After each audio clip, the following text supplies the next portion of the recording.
El sonido de la llave en la cerradura de mi habitación resonó como un disparo en la madrugada silenciosa. Mi corazón se disparó al darme cuenta de que no podía abrir la puerta. Del otro lado, la voz de mi hija, Laura, cortó el aire como un hilo de navaja.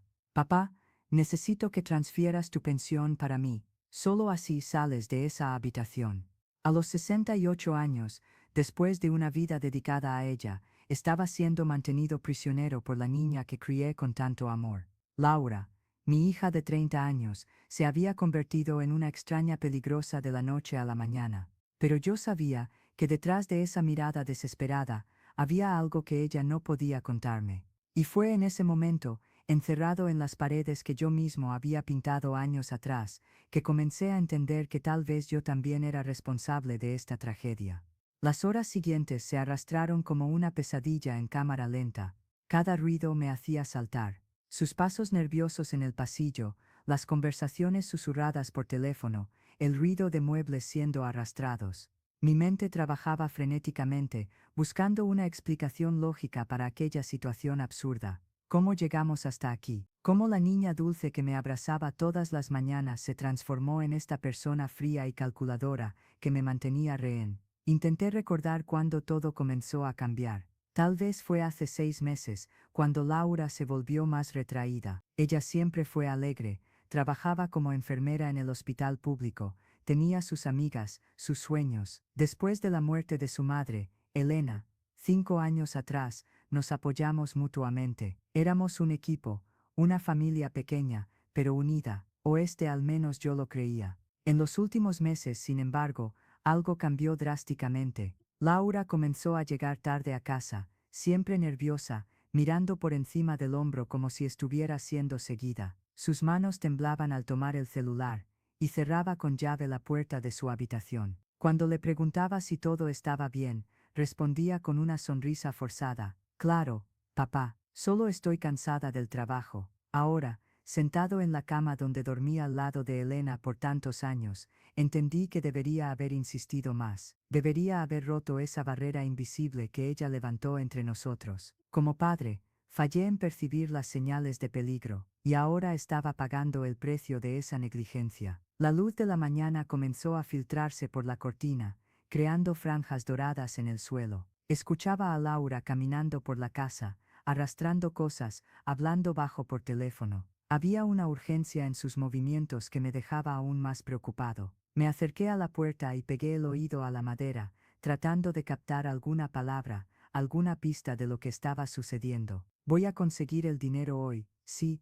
lo prometo. Por favor, dame un día más». Su voz estaba cargada de desesperación, casi suplicante. Mi corazón se partió al escucharla. Mi hija estaba en problemas, y yo ni siquiera sabía de qué se trataba. En ese momento, los recuerdos vinieron en avalancha. Laura siempre fue una niña sensible, profundamente afectada por la muerte prematura de su madre. Elena murió de cáncer cuando Laura tenía 25 años, justamente cuando estaba construyendo su carrera y descubriendo quién era. La pérdida devastó a nuestra hija de una forma que nunca pude comprender completamente. Recordé cómo Laura lloró en el funeral, aferrada a mi brazo como si fuera a despedazarse. «Papá, no sé cómo vivir sin ella», dijo ese día. Yo, tratando de ser fuerte para ambos, respondí: «Vamos a estar bien, querida. Nos tenemos el uno al otro». Pero tal vez nunca le enseñé realmente a lidiar con el dolor. Tal vez fui demasiado fuerte, y ella nunca aprendió que era normal ser frágil a veces. Después del funeral,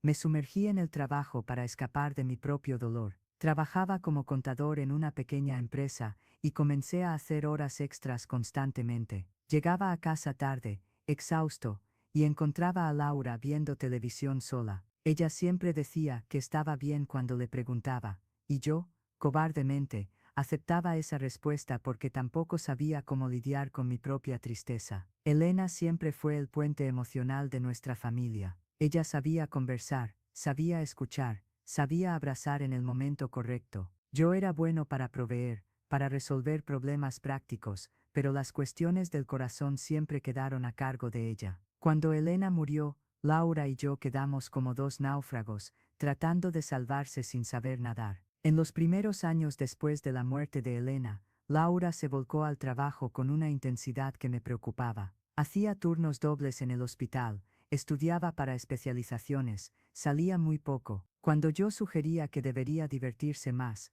conocer personas, respondía: papá, el trabajo me mantiene enfocada. ¿Es esto lo que necesito ahora? Respeté esa elección, pero tal vez debería haber percibido que estaba usando el trabajo como una forma de evitar enfrentar su propio dolor. Alrededor de los 27 años, Laura comenzó a salir más, hizo algunas amigas en el hospital, y comenzó a frecuentar bares y fiestas. Al principio, me alegré, finalmente se estaba permitiendo vivir un poco, pero poco a poco, las salidas se volvieron más frecuentes, y comenzó a llegar cada vez más tarde. Algunas veces, no volvía a casa en toda la noche. Cuando expresaba preocupación, se irritaba. Papá, soy adulta, no puedes controlarme para siempre. No estaba equivocada, pero había algo en la forma como hablaba, una agresividad que no combinaba con su personalidad, que me dejaba inquieto. Aún así, yo retrocedía. Después de años de ser excesivamente protector,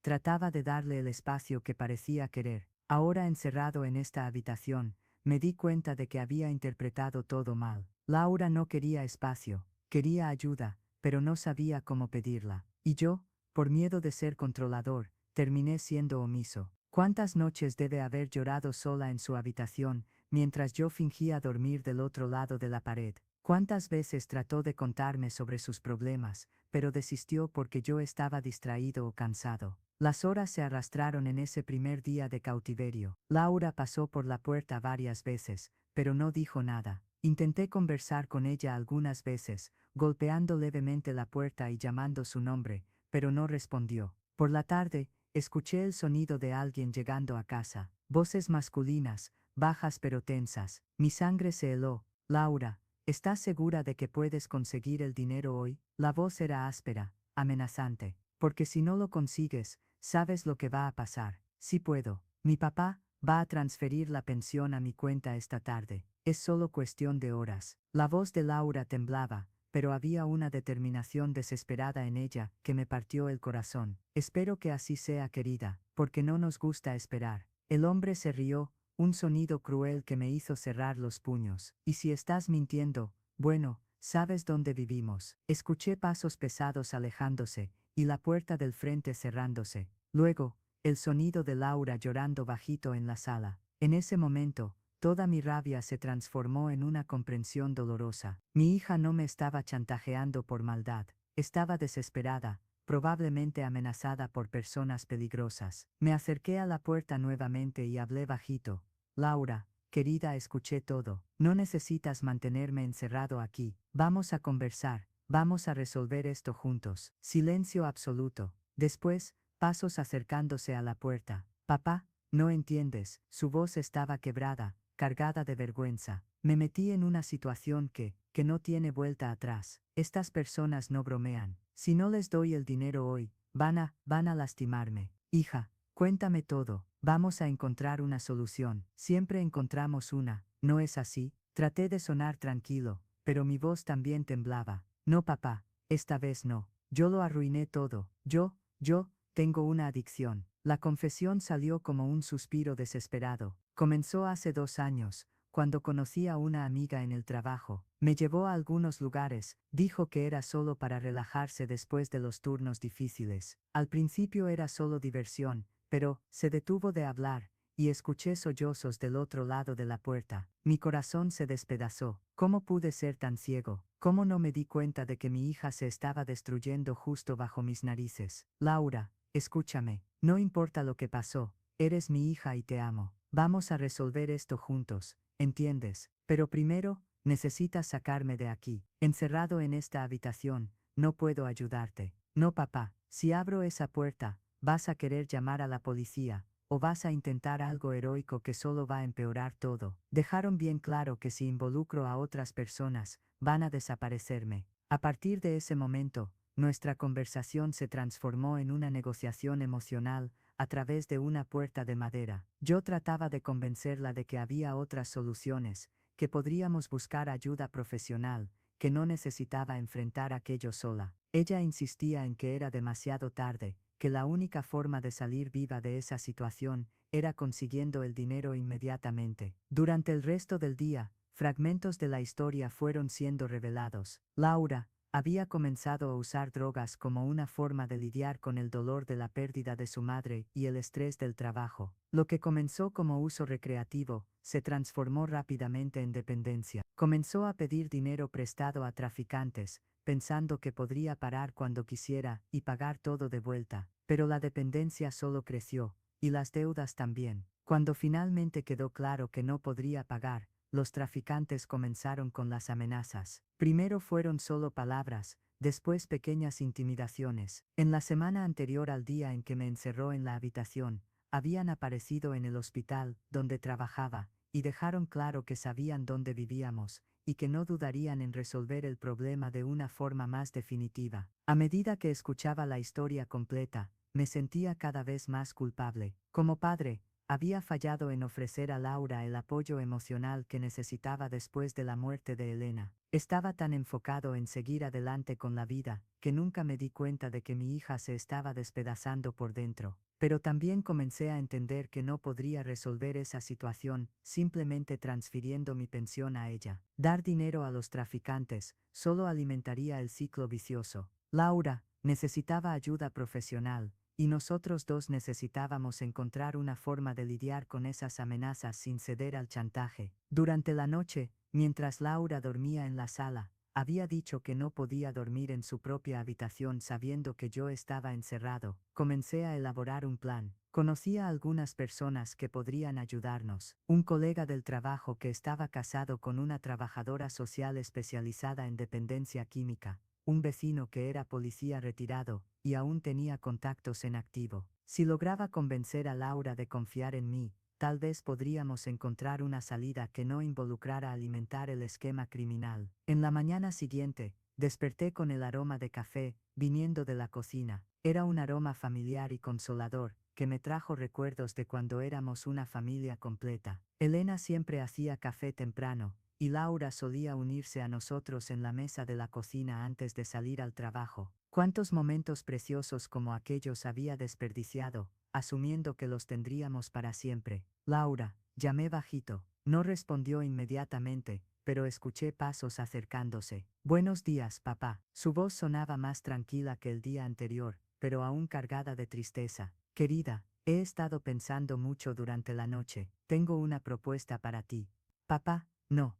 Por favor, escúchame hasta el final. Entiendo que tienes miedo, y tienes razón para ello, pero darle dinero a esa gente no va a resolver el problema, solo lo va a aplazar. Y mientras tanto, tu adicción seguirá creciendo hasta destruirte por completo. Hubo una larga pausa. Luego ella dijo, casi susurrando, entonces, ¿qué sugieres? ¿Que me muera? Por supuesto que no. Sugiero que busquemos ayuda de verdad. Conozco gente que puede ayudarnos a lidiar con esta situación de forma segura, pero para eso, necesitas confiar en mí. Papá, no entiendes lo peligrosas que son esas personas. Quizás no lo entiendo completamente, pero entiendo que mi hija está sufriendo, y no puedo quedarme de brazos cruzados. Laura, dime una cosa, ¿realmente crees que aunque te diera todo el dinero de mi pensión hoy, eso pondría fin a tus problemas? Otro largo silencio. Luego una respuesta entrecortada. No, sé que no. Fue en ese momento que sentí una pequeña grieta abrirse.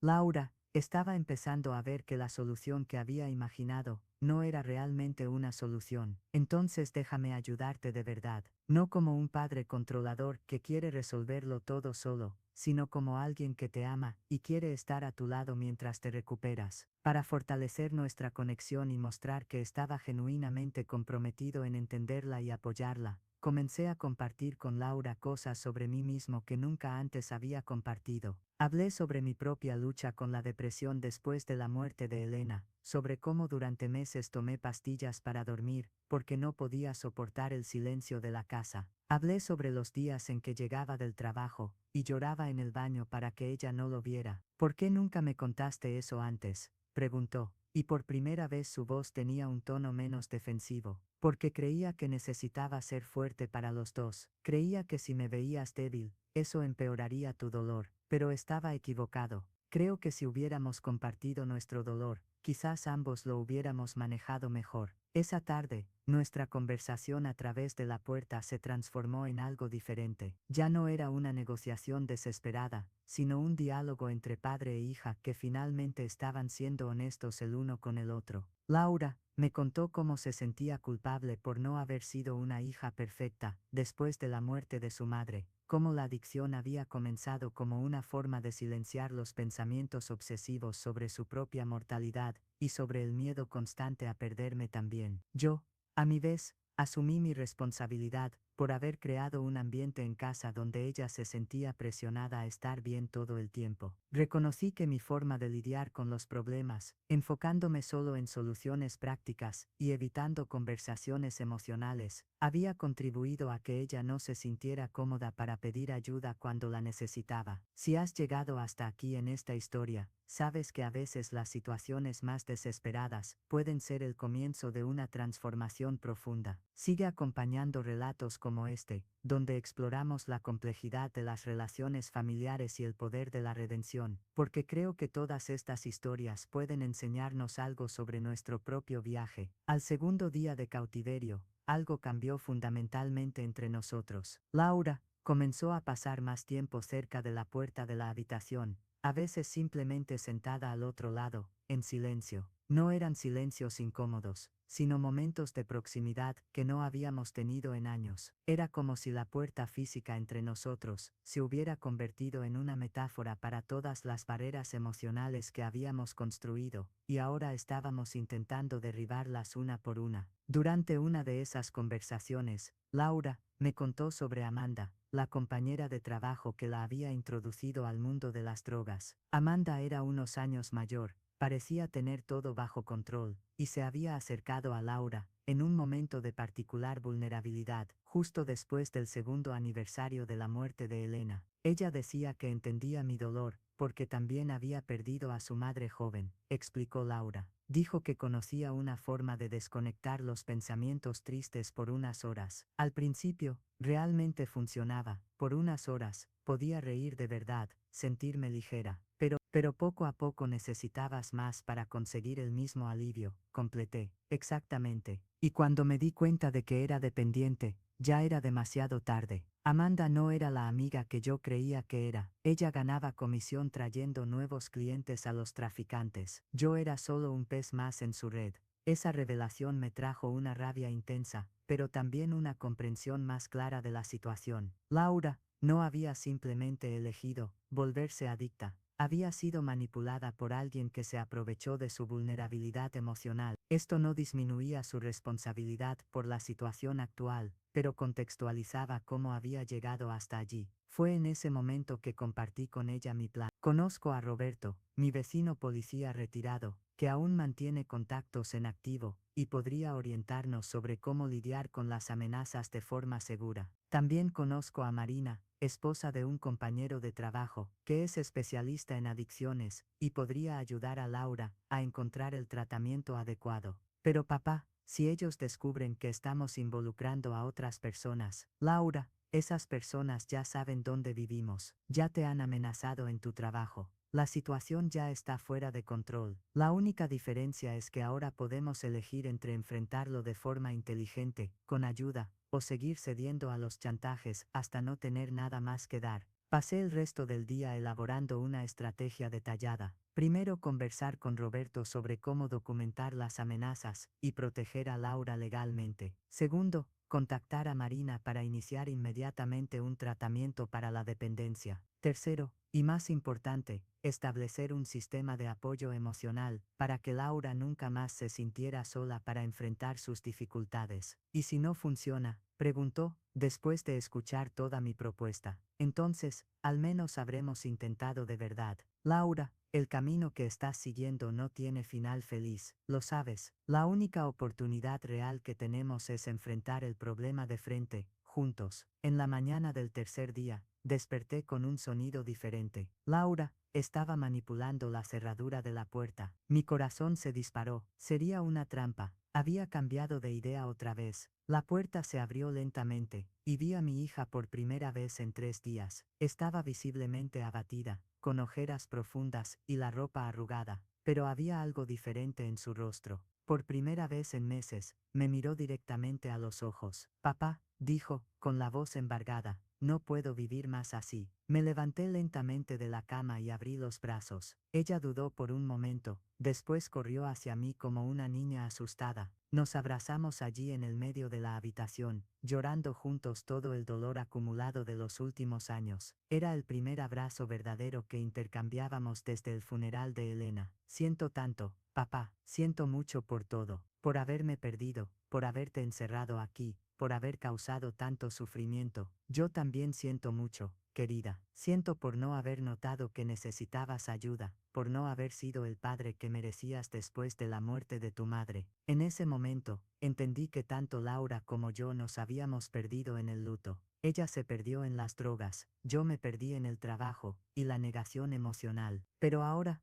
abrazados allí en la habitación que se había convertido en una prisión y después en un santuario de reconciliación, nos estábamos encontrando nuevamente. Los días siguientes fueron intensos y desafiantes. Seguimos rigurosamente el plan que habíamos elaborado. Roberto nos ayudó a documentar todas las amenazas y a establecer un protocolo de seguridad. Descubrimos que Amanda y los traficantes con quienes trabajaba ya estaban en la mira de la policía desde hacía tiempo, y Laura acordó colaborar con las investigaciones a cambio de protección. Marina se convirtió en más que una terapeuta para Laura, se convirtió en una mentora y amiga. Nos ayudó a entender que la dependencia química es una enfermedad, no una falla moral, y que la recuperación sería un proceso largo que exigiría apoyo constante y mucha paciencia. Lo más difícil fue cuando los traficantes descubrieron que Laura había buscado ayuda legal. Hicieron algunos intentos finales de intimidación, pero esta vez estábamos preparados. Roberto coordinó una operación que resultó en el arresto de varias personas de la red,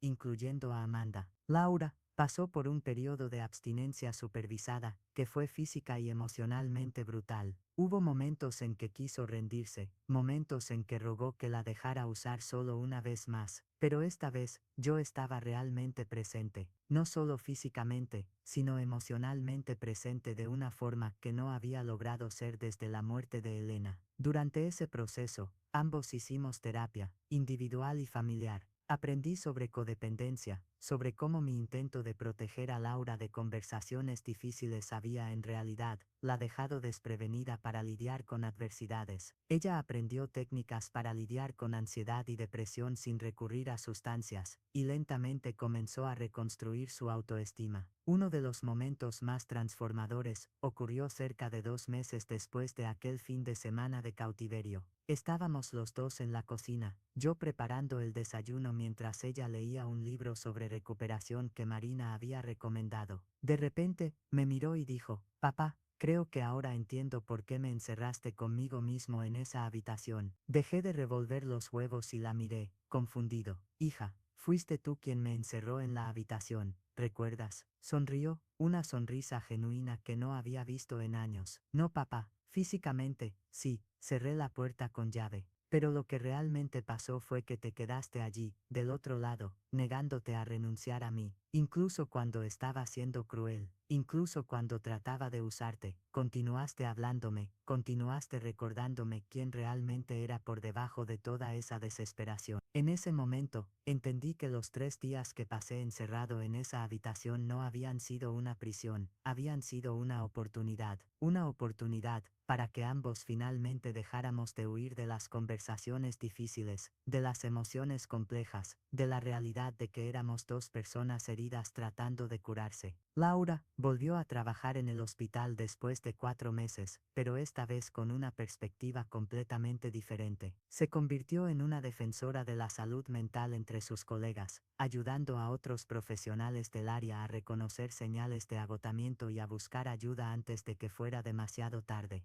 En cuanto a mí, aprendí a equilibrar mi instinto protector con el respeto por la autonomía de mi hija adulta. Aprendí que estar presente no significa resolver todos sus problemas, sino estar disponible para apoyarla mientras ella resuelve sus propios problemas. Aprendí que la verdadera fuerza no es nunca mostrar vulnerabilidad, sino ser transparente sobre mis propias luchas, para que ella se sienta segura para compartir las suyas. Hoy, más de un año después de aquel fin de semana que cambió nuestras vidas, días, nuestra casa volvió a tener vida. No la misma vida de antes, esa nunca más volverá, porque perdimos a Elena, y ninguno de nosotros es más la misma persona que era antes de esta tragedia. Pero una vida nueva, construida sobre una base de honestidad emocional y apoyo mutuo, que nunca habíamos tenido antes. Laura lleva 8 meses sobria, asiste regularmente a reuniones de apoyo, y ha construido una sólida red de amigos que comparten su compromiso con la sobriedad. Sale con un chico que conoció en terapia de grupo, alguien que entiende su viaje porque pasó por algo similar. Yo, por mi parte, comencé a asistir a un grupo de apoyo para familiares de personas con adicciones. Aprendí que no soy el único padre que se sintió perdido e incapaz ante el sufrimiento de un hijo. Aprendí que el amor incondicional no significa aceptar cualquier comportamiento, sino mantenerse comprometido con el bienestar de la persona amada, incluso cuando eso exige conversaciones y decisiones difíciles. Nuestras noches ahora están llenas de conversaciones reales. Hablamos de Elena con cariño, pero sin el peso aplastante de la culpa que llevábamos antes. Hablamos de nuestros miedos, nuestros sueños, nuestros errores. A veces discrepamos, a veces uno de nosotros tiene un día difícil, pero nunca más volvemos al silencio tóxico que casi destruyó nuestra familia. La puerta de mi habitación nunca más ha estado cerrada con llave desde aquel día. Pero más importante que eso, las puertas de nuestro corazón están abiertas la una a la otra de una manera que nunca antes lo habían estado. Aprendí que a veces es necesario estar físicamente confinado para liberarse emocionalmente. A veces hay que tocar fondo para descubrir que aún tenemos fuerzas para nadar de vuelta a la superficie. Laura me enseñó que la redención no se trata de borrar el pasado, sino de usar las dolorosas lecciones del pasado para construir un futuro mejor. Me enseñó que la fuerza no es nunca caer, sino levantarse cuantas veces sea necesario. Y lo más importante, me enseñó que nunca es demasiado tarde para convertirse en el padre, la hija, la persona que siempre se tuvo el potencial de ser. Cuando miro hacia atrás, a esos 3 días que comenzaron como la peor pesadilla de mi vida, veo que fueron, en realidad, el regalo más preciado que he recibido. Fueron los días en que aprendí que el amor verdadero no se trata de proteger a alguien de todas las dificultades, sino de estar al lado de esa persona mientras enfrenta y supera esas dificultades. Hoy, cuando Laura sale para el trabajo, ya no me quedo despierto preocupado, imaginando escenarios terribles. No porque no me importe, sino porque confío en ella y en el trabajo que hemos hecho juntos para reconstruir nuestra relación y su vida. Y cuando llega a casa, no fingimos que todo está bien si no lo está. Conversamos, nos apoyamos, encontramos soluciones juntos. La casa ya no está en silencio, está llena de vida, de risas, de música, de conversaciones. Está llena del sonido de una familia que aprendió el verdadero significado de estar presente el uno para el otro. Y por más paradójico que pueda parecer, solo logré encontrar verdaderamente a mi hija después de que ella me encerró en esa habitación y nos obligó a derribar todos los muros invisibles que habíamos construido entre nosotros. A veces, la redención llega a través de las circunstancias más improbables. A veces, el encierro físico es lo que nos libera emocionalmente. Y a veces, las personas que más amamos son exactamente aquellas que necesitan herirnos profundamente para ayudarnos a crecer. Nuestra historia es prueba de que nunca es demasiado tarde para empezar de nuevo, nunca es demasiado tarde para elegir el amor en lugar del miedo, la honestidad en lugar de la negación. 6 meses después de ese episodio que casi destruyó nuestra familia, Laura me hizo una pregunta que quedó grabada para siempre en mi memoria. Papá, ¿me perdonas por haberte encerrado en esa habitación? Al final, aprendí que el amor incondicional no significa aceptar cualquier comportamiento. Significa mantenerse comprometido con el bienestar de la persona amada, incluso cuando eso exige establecer límites, incluso cuando eso exige conversaciones dolorosas, incluso cuando eso exige que ambos salgan de sus zonas de confort para crecer. Nuestra historia es prueba viviente de que nunca es demasiado tarde para empezar de nuevo, nunca es demasiado tarde para elegir la sanación en lugar de la herida, la conexión en lugar del aislamiento, la esperanza en lugar de la desesperación. Es prueba de que las situaciones más oscuras pueden contener las semillas de la transformación más bella, y que el amor verdadero tiene el poder de transformar incluso las experiencias más traumáticas en puentes hacia una vida más plena y auténtica. Y esa es la lección que quiero dejar para cualquier persona que esté enfrentando situaciones similares. No se rindan. No de ustedes mismos, no de las personas que aman, no de la posibilidad de que mañana puede ser completamente diferente de hoy. Porque a veces, las puertas que parecen aprisionarnos son exactamente aquellas que cuando finalmente se abren, revelan el camino hacia nuestra libertad más verdadera.